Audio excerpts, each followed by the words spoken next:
So it was 2010, and I had already had a viral video to my name. I had this medley of 80s songs done as ragtime. At that point, I just really only did this just so I could get other gigs at restaurants and cocktail hours and things like that. And it was working. I was getting hired places. Then I got a call out of the blue from this dude that worked for this big video game company. And he was explaining to me that he had this top secret project that he wanted me to work on. And it involved me doing what I was doing on the internet already, you know, taking songs and making them kind of vintage or old-timey. But it was gonna pay me a lot of money. And I was super excited about this opportunity. I've never, worked for kind of a real company like this before. I said yes, and I started producing these tracks. They would give me a song and then be like, okay, what would you do? How would you make this sound like it was recorded in 1912? I would go through, I would take like a Tears for Fears song, and I would play it as a waltz. Or I would take Tainted Love and make it into this old ragtimey blues type of thing.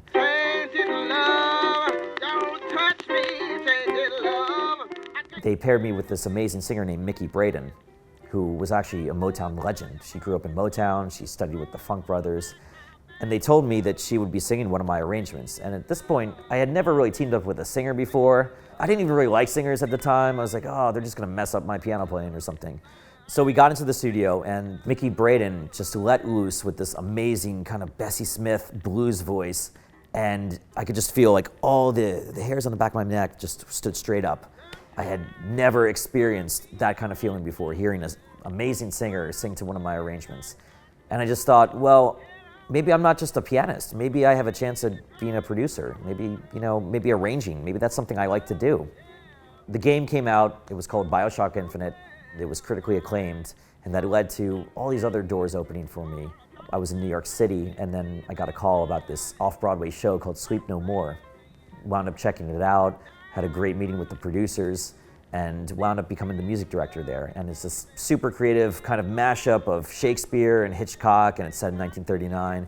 That wound up being a great incubator of talent for me.